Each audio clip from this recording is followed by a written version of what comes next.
Hello, and welcome back to Kester's Forest. Now this week is really a bit of a part 2 to a previous episode where I took apart and restored a MegaCD 2 which I bought off of eBay, along with a Mega Drive 2 as well. Now what I want to be able to do is play US and Japanese games as well as PAL, and it is a PAL system. So what I'm going to have to do is modify the Mega Drive itself to make that multi-region, and then I'm going to have to update the BIOS inside the MegaCD as well to make that multi-region. So what I'm going to do here is take you through the process, and as you'll see, it's not gone quite to plan, but I got there in the end, and take you through some of the games that I bought to play on it. So with no further ado, let's take a look. Now the first thing we're going to have to do is address this reset button, which the mod uses in order to change the region code. It's stopped working since I last cleaned it, so I'm going to have to take it apart and give it a clean to see if that fixes the issue.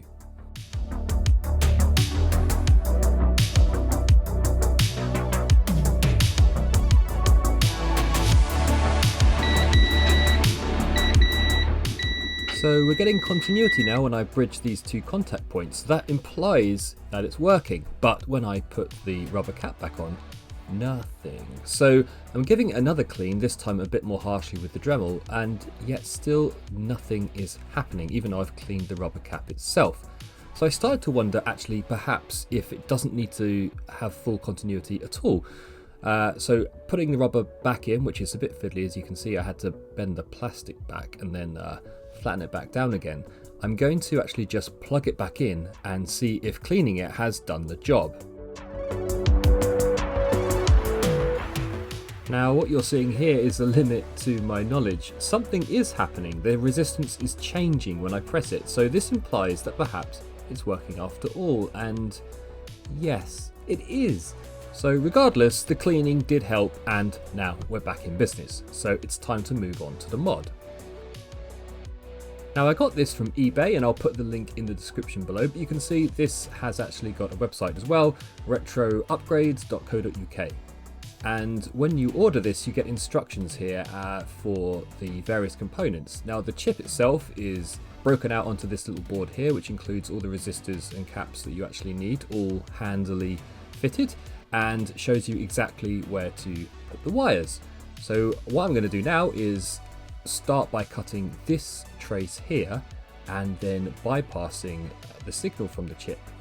You're going to see me now do this across the board and hopefully put this together and get the thing working.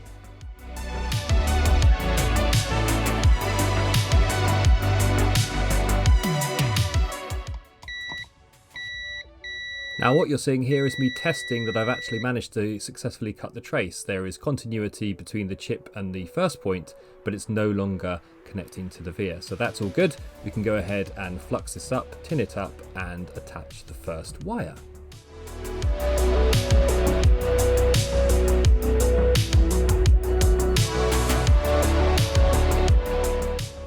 Feeding the wire under here just keeps it nice and neat.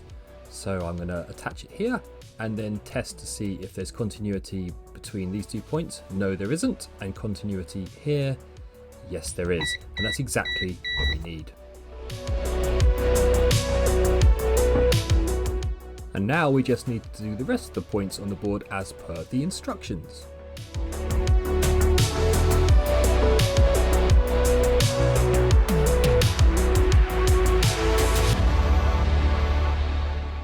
It's worth noting that although the instructions supplied were absolutely perfectly adequate, the video that I found later on to help me with the BIOS, as you'll see, actually does cover the entire process as well, and he just approaches this from a different angle. It's in French, but of course you can still see very clearly what's going on and where to attach the points.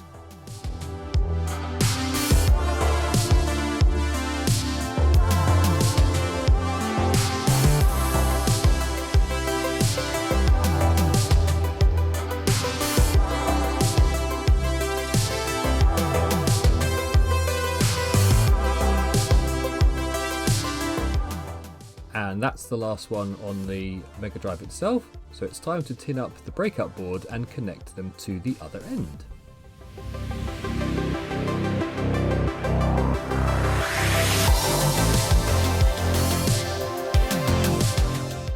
Now this last part we don't actually have to do, but it's really quite cool. We're going to remove the original red LED from the Mega Drive board and replace it with one that changes colour. And we can then attach that to the breakout board and it will let us know which region we're currently in. Obviously you don't need to do it, but it's really handy. Now this replacement LED is actually 3 legs instead of 2 because it changes colour. So we bend this pin back and put it back to one of the points where the original LED was, and then the other 2 legs are going to attach to these points on the breakout board, and that will give it a different signal depending on where in the world we're playing games.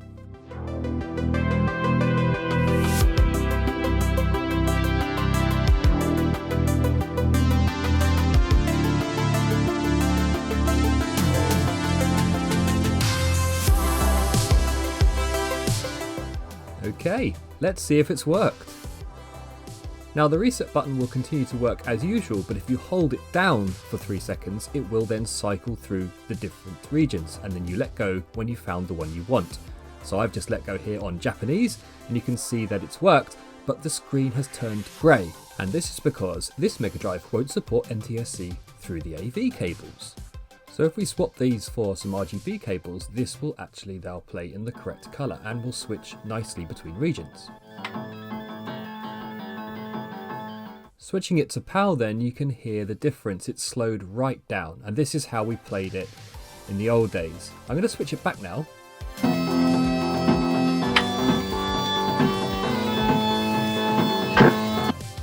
And this is how it was meant to sound. Unfortunately, growing up, I never got to hear it like this, but now I can. Right, so with the Mega Drive all sorted, it's time to turn our attention to the MegaCD. And what we need to do here is remove this BIOS chip and replace it with a new one that is multi-region. So the best thing to do actually is to remove the chip using the solder sucker here, and then replace this chip directly with a socket. And then we can put new chips in and remove them at will without having to do all of this. Seemingly, so far, so good. It looks like it's come out okay, but unfortunately, this is where the trouble started.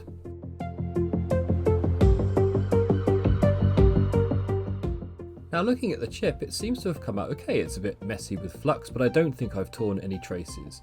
Well, I didn't think that. So I'm going to give it a clean up here, as you can see, and then just make sure all the holes are completely free of solder before I install this, which is the chip, and on the right there, the socket. So we're going to put the socket in first, just to pop that in there, and then solder that up from behind so that we are ready for the chip itself.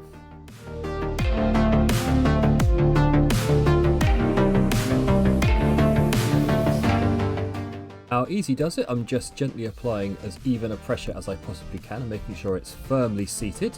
And we're going to just place this RF shielding and turn on the machine. Absolutely nothing. Oh.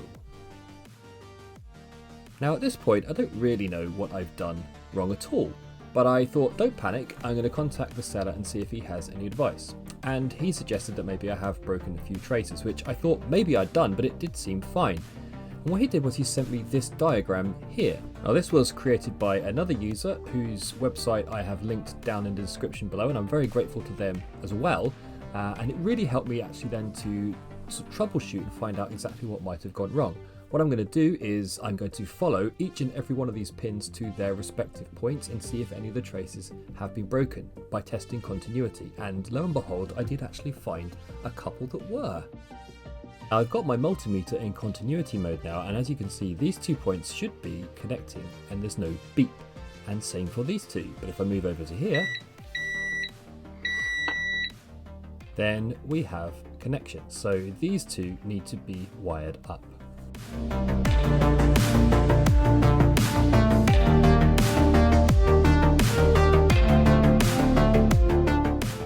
Okay, let's see if that's done the trick. Powering on. And something's happening now, but this isn't right. No, it's a static image. I think we're going to have another go. I continued to follow the traces around, and I found another one that wasn't working. Now, what you're seeing here is me actually connecting the wrong ones because I'm holding it upside down. So these of course are showing continuity because they were fine in the first place, and as you can see when we switch over and have another go, nothing has changed. So I connected the right pins off camera, but I discovered that actually there was a bit of a flaw in what I was trying to do, because although I was getting continuity between here and here, I wasn't getting it between here and here, but I am now because I added this extra line here. Basically this wasn't working, so I added it in. I didn't catch that on film, but basically these other ones are all working as expected. We get this which way around that one there, and up here as well, and then this one is happening here. Yep, that one, but also there as well. So according to the diagram, but this one wasn't making contact, and wherever this wire goes, that's essentially where it needed to be. The moment of truth. Yay! We did it. Finally got there in the end. That was very tricky. I didn't think I was actually going to get there at one point. Yep, just going to change that over to NTSC and adjust my TV, and now we have everything running at 60 Hz in full screen mode. But there's one thing left to do before we actually go ahead and start playing some games, and that is I need to replace this battery because the memory where I'll be saving my progress and my high scores is completely dead, and the battery itself could be removed safely. So what I'm going to do now is just install one of these replaceable battery clips, and then I can just swap out the battery as and when is needed.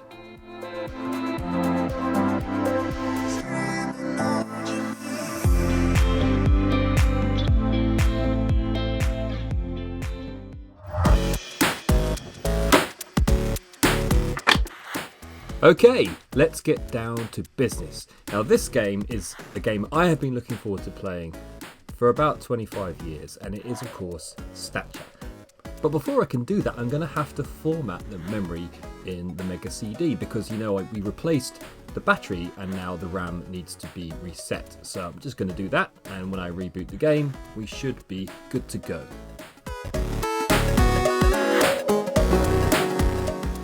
Now, I have been looking forward to playing this game for so long because it's a cyberpunk game by Hideo Kojima, and it is pretty much a kind of rip-off of Blade Runner, which is one of my favourite movies of all time. And I've seen this before, I know the game, the graphics really speak to me. It's got lots going on, it's a sort of text adventure, but it also has shooting elements, and I'm really looking forward to it. And for me, the only way to play this really was going to be on the actual hardware because I wanted to use the light gun, which I'll show you in a second. Now, this game is infamous for being incredibly expensive, and so in order to do that, I actually managed to buy myself a Repro copy, and I'm going to put the link in the description below, but I got this from a company that you can find on Instagram called Project Retro Games, and this is their copy of Snatcher, which I bought. It's only available in the US, so hence the reason for me to get a version of the MegaCD that actually played US games. But as you can see, it is a pretty much perfect reproduction. You get the manual, which of course features the comic and all of the text that goes with it. And yeah, it's perfect. It's really going to be the experience that I'm looking for. Now, as mentioned, this game also includes functionality for a light gun, and so I got myself from eBay in the UK a Justifier. It was pretty dirty and the start button didn't work when I got it, but I managed to clean it up, and it was actually made to go with this game, which I got from Japan, Lethal Enforcers. Now, this is also a Konami game, and it's a really cheesy light gun game from the early 90s, trying to take advantage of the craze at the time for sort of photo graphics. And as you can see, it looks a little bit like a sort of late 1970s, early 1980s cop show with guys straight out of the Beastie Boys Sabotage video. But it's a very simple game, there's not much to it, it's a laugh. It was an arcade game, and this is kind of a decent enough port. It's quite funny, you shoot the wheels of the tyres out on these cars and they slow down slightly, and this is my favourite part of this section. This Corvette here, which has a seemingly huge number of bad guys crammed into what can only be a two-seater. So I don't know where they're hiding, but there's maybe no engine in the car. And this boss here, like something out of Robocop, firing missiles at me. Now, I bought Funky Horror Band, which is a JRPG, from the London gaming market, based purely on the cover alone, and as you can see, the artwork in here is really cool. I think you play this guy here, but you know, it's a JRPG, and so I'm not really going to be able to play it because I won't be able to understand any of the text.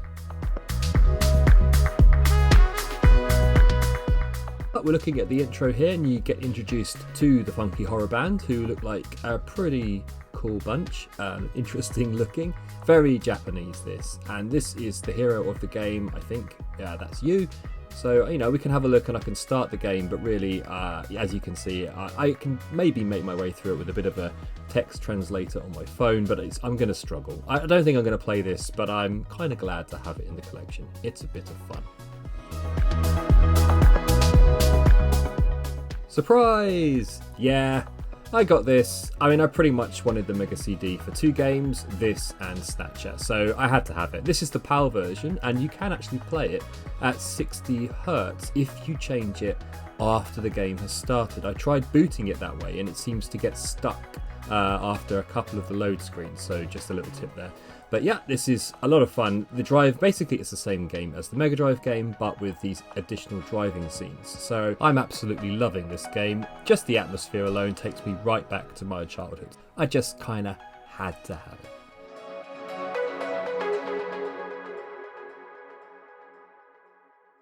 So there you have it. That really was quite a journey. I was sweating for a while there because I really didn't think I was actually going to finally get this thing working again after all that. So I want to say thank you to Sébastien, who sold me the BIOS chip on eBay, because his support really helped me to troubleshoot and find out where the issues were. And, you know, I feel like I learned a lot in that process. But I'm really happy because I got Snatcher now playing on an actual piece of hardware, a MegaCD 2, with a Justifier light gun on a CRT. And really, that's the kind of thing I live for. Well, is this something you've done in the past? Is this something you might attempt in the future? Please let me know down in the comments, and I will see you next time on Kester's Forest.